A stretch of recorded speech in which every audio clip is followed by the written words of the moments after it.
그날 있었던 일은 별것 아니었다고 생각했습니다. 그런데 시간이 지나면서 가장 아픈 자리로 남았습니다.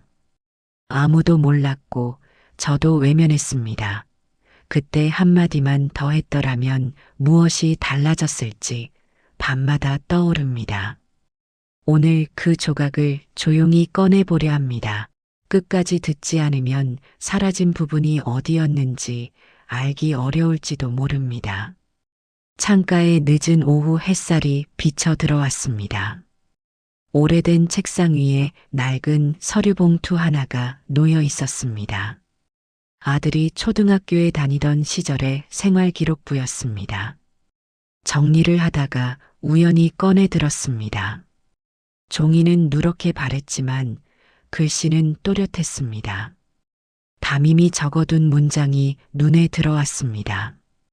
친구들을 잘 도우나 아버지와 함께한 기억을 말할 때는 표정이 잠시 어두워진다는 글이었습니다. 그 문장을 읽는 순간 심장이 한번 쿵 내려앉는 느낌이 들었습니다. 그 문장 아래에는 더 많은 기록들이 있었습니다. 운동의 날 혼자 도시락을 먹던 일, 학예회 때 부모님 자리가 비어 있어 뒤를 자꾸 돌아보던 일, 그런 세세한 관찰이 적혀 있었습니다. 선생님은 참 꼼꼼한 분이었구나 생각하면서도 왜 나는 이런 것들을 몰랐을까 하는 자책이 밀려왔습니다. 아들이 집에서 어떤 마음으로 자랐는지 생각해 본 적이 거의 없었습니다. 나는 그저 먹고 살기 바빴다고 스스로를 위로하며 달려왔습니다. 그런데 이 짧은 기록을 보니 그동안 피해왔던 장면들이 한꺼번에 떠올랐습니다. 손가락이 종이 위에서 멈췄습니다. 창밖으로는 아들이 어릴 때 자주 뛰놀던 놀이터가 보였습니다. 그 놀이터에서 아들은 친구들과 그네를 타고 놀았습니다. 그때 나는 그 옆 벤치에 앉아 휴대폰만 보고 있었습니다.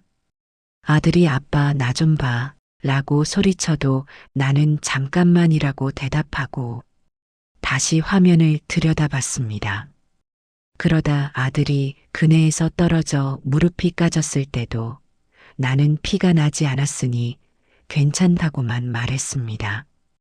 그때부터 오늘은 피하지 말아야겠다는 생각이 들었습니다. 마음속 깊은 곳에 숨겨두었던 기억들을 차례로 꺼내야겠다고 조용히 결심했습니다.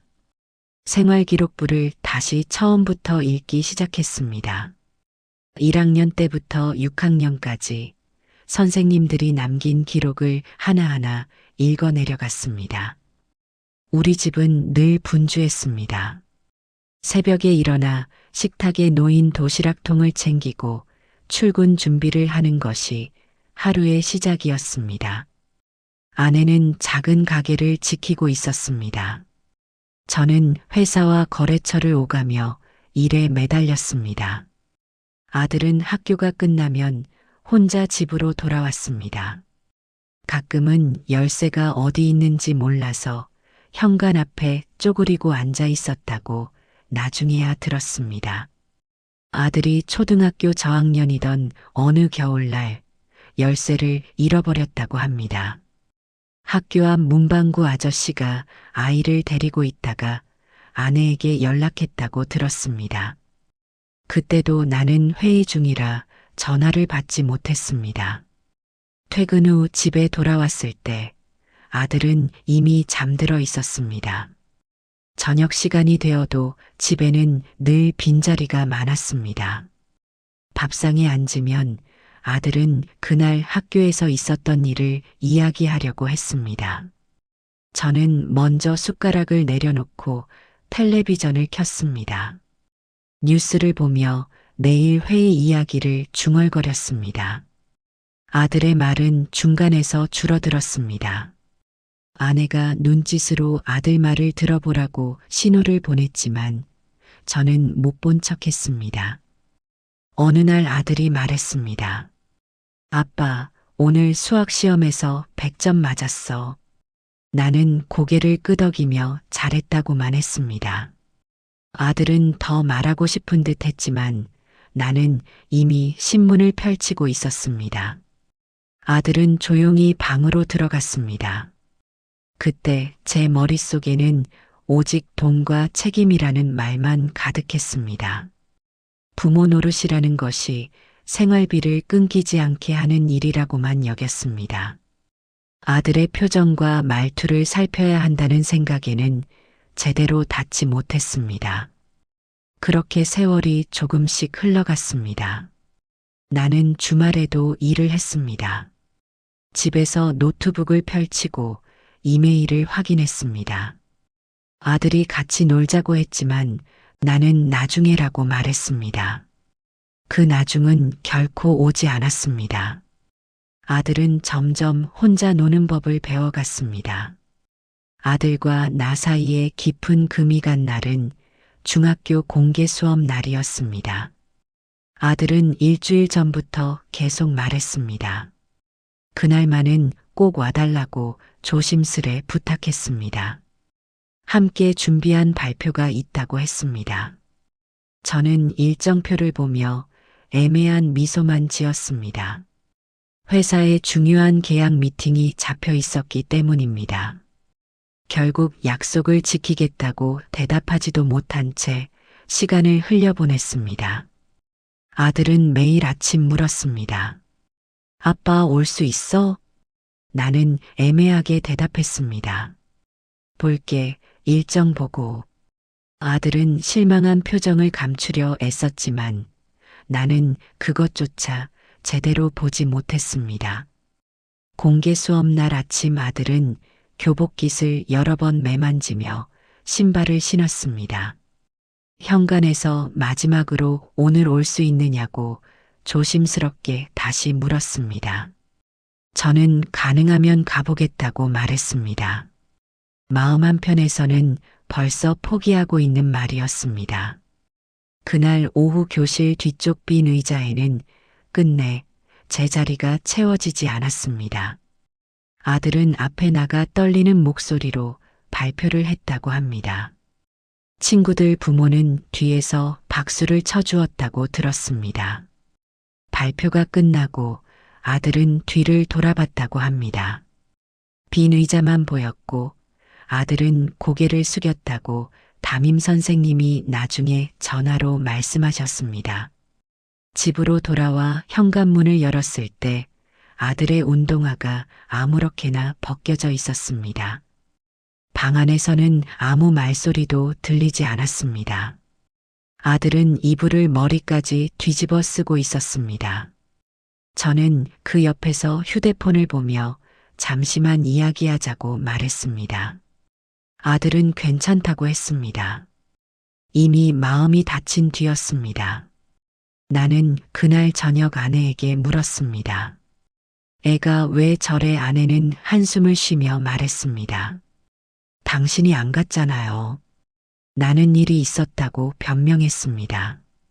아내는 더 이상 말하지 않았습니다. 저는 그날을 계기로 아이의 눈빛이 바뀌는 것을 보고도 깊이 생각하지는 않았습니다. 아들은 그 후로 나에게 학교 이야기를 전혀 하지 않았습니다. 나는 오히려 그게 편했습니다. 고등학교에 들어간 뒤부터 아들은 점점 집에 머무는 시간이 줄어들었습니다. 야간 자율학습이 끝나면 늦은 시간에 들어왔습니다. 저는 이미 거실 소파에서 잠이 든 상태였습니다. 아침마다 마주치는 대화도 짧아졌습니다. 식탁 위에는 말 대신 메모가 남기 시작했습니다. 학원에 다녀오겠습니다라는 한 줄이 놓여 있는 날이 많았습니다. 어느 겨울밤에는 늦게까지 아들이 들어오지 않았습니다. 눈발이 굵게 내리던 날이었습니다. 저는 그제야 휴대폰을 들고 아들에게 전화를 걸었습니다. 전화를 받은 아들의 목소리는 젖어 있었습니다. 친구들과 공부하다 늦었다고만 말했습니다. 뒤로는 지하철 안내 방송 소리가 희미하게 들렸습니다. 나는 물었습니다. 어디야? 아들은 대답했습니다. 집에 가는 중이에요. 나는 말했습니다. 조심해서 와. 그게 전부였습니다. 아들이 왜 울고 있는지, 무슨 일이 있었는지 묻지 않았습니다. 그때 제가 해야 할 말은 그동안 미안했다는 고백이었을지 모릅니다. 하지만 입에서 나온 말은 조심해서 다니라는 짧은 말뿐이었습니다. 시간이 지나 대학 진학을 두고도 우리는 크게 부딪혔습니다. 저는 안정적인 길을 원했습니다. 아들은 다른 길을 선택하고 싶다고 했습니다. 거실 테이블 사이에 서류가 널려 있는 밤이었습니다. 저는 아이의 말을 듣기보다 내 생각을 길게 늘어놓았습니다. 결국 아들은 입술을 꽉 깨물고 방으로 들어가 문을 닫았습니다. 그날 이후 우리는 필요한 말만 주고받는 사이가 되었습니다. 아들은 결국 자기가 원하는 대학에 갔습니다. 나는 반대했지만 아들은 이미 결정한 상태였습니다. 입학식 날 나는 가지 않았습니다. 아내만 혼자 다녀왔습니다. 전환의 계기는 뜻하지 않은 순간에 찾아왔습니다. 어느 여름 끝 오후 회사 앞 카페에서 커피를 들고 나오는데 아들에게서 긴 메시지가 도착했습니다. 문장들이 이어지는 동안 내 손이 떨렸습니다. 메시지에는 어린 시절부터 쌓여온 서운함이 차분한 문장으로 정리되어 있었습니다.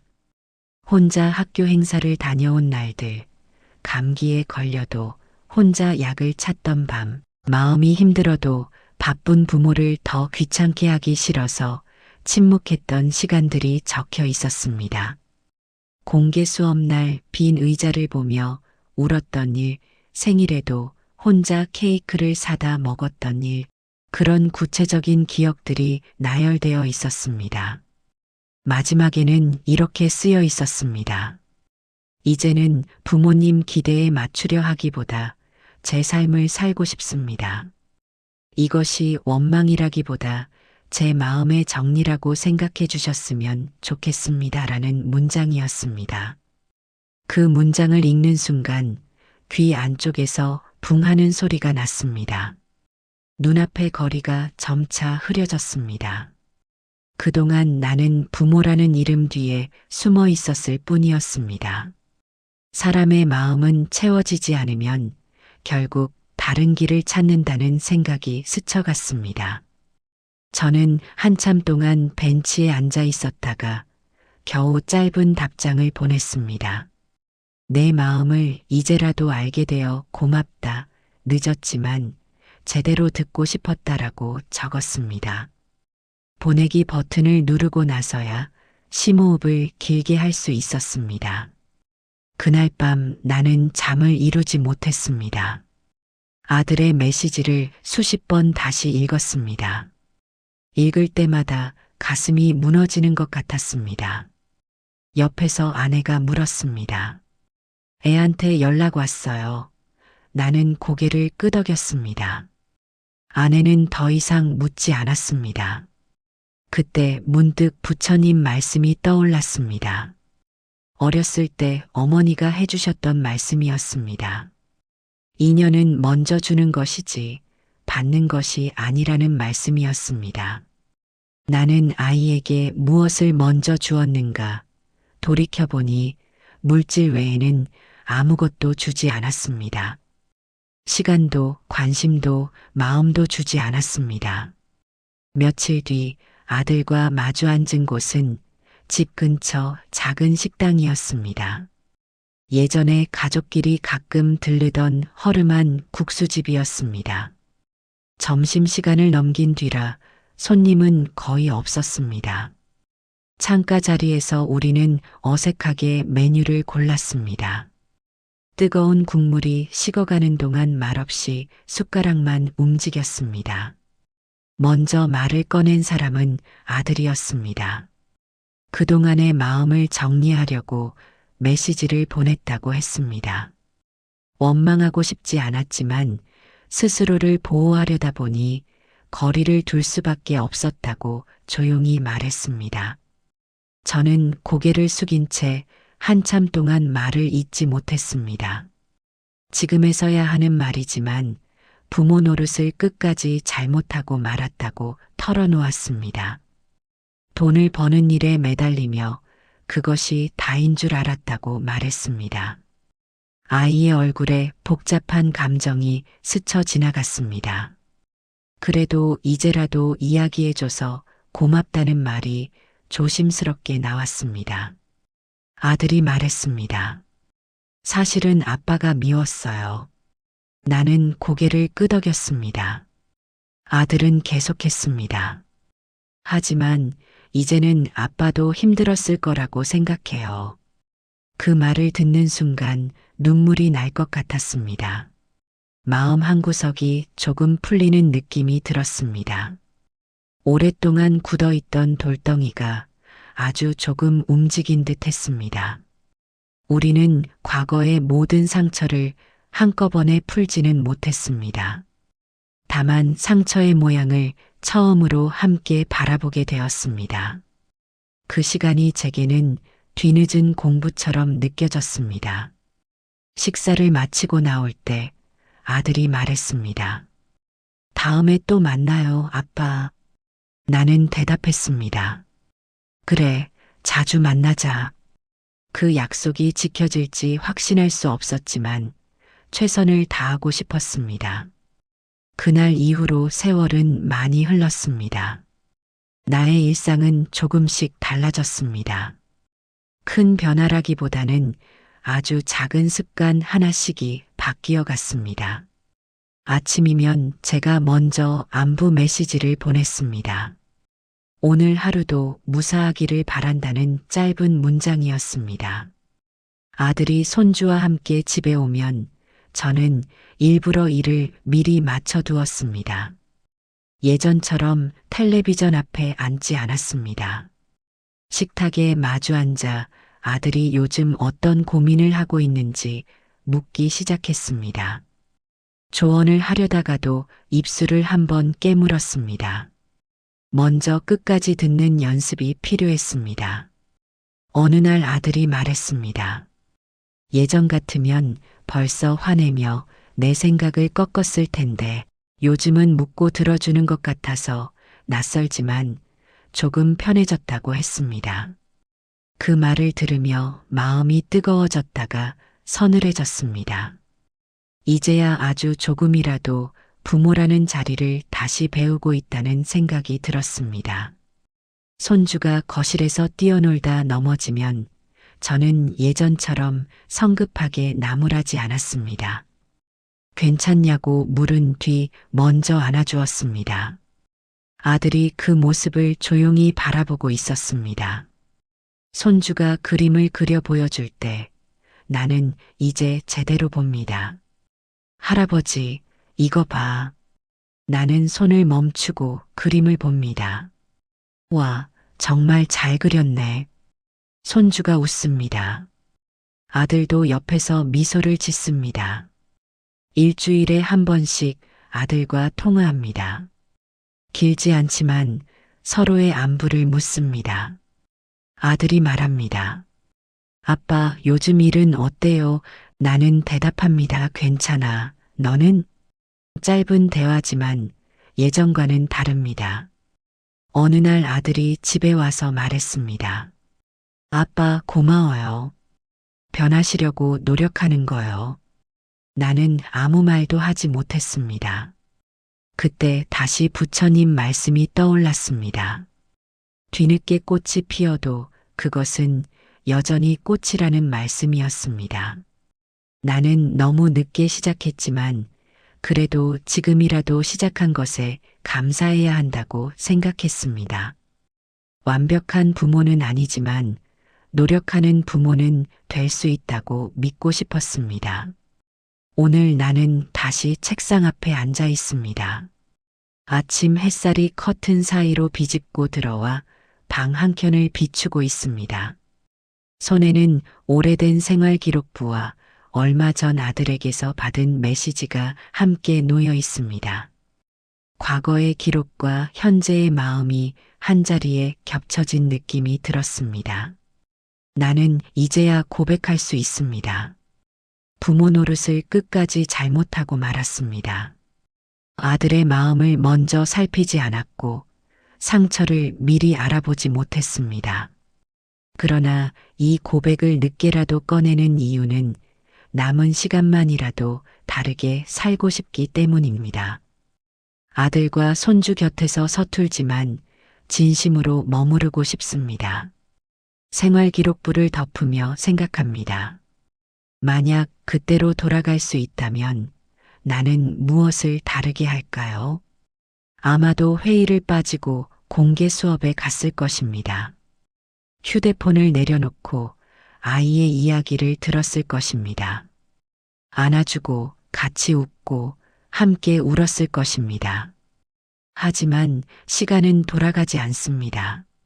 내가 할 수 있는 일은 지금부터 다르게 사는 것뿐입니다. 아들에게 더 자주 연락하고 손주와 더 많이 놀아주고 아내에게 고맙다고 더 말하는 것입니다. 어제 아들이 전화했습니다. 아빠, 다음 주 손주 생일이에요. 나는 대답했습니다. 알았어. 꼭 갈게. 이번에는 지킬 것입니다. 이번에는 빈 의자를 남기지 않을 것입니다. 같은 후회를 안고 사는 어르신들이 이 이야기를 들으며 잠시 자신의 마음을 들여다보실지도 모르겠습니다. 혼자서만 짊어지고 있던 기억과 짐이 있다면 여기 마음 선방에 잠시 내려놓고 가셨으면 합니다. 우리는 완벽한 부모가 아니었지만 늦게라도 서로의 마음을 향해 한 걸음 내디딜 수는 있다고 믿고 싶습니다. 천리길도 한 걸음부터라고 했습니다. 나는 이제 그 첫 걸음을 떼었습니다. 느리지만 멈추지 않고 걸어가려 합니다. 아들과의 거리를 좁히는 그 길을 끝까지 걸어가고 싶습니다. 이 인연을 이어주시는 구독이 언젠가 또 다른 누군가에게 닿아 위로가 되기를 조용히 바라고 있습니다. 오늘도 마음이 조금은 가벼워지는 하루가 되시기를 빌며 고개 숙여 감사 인사를 전합니다. 고맙습니다.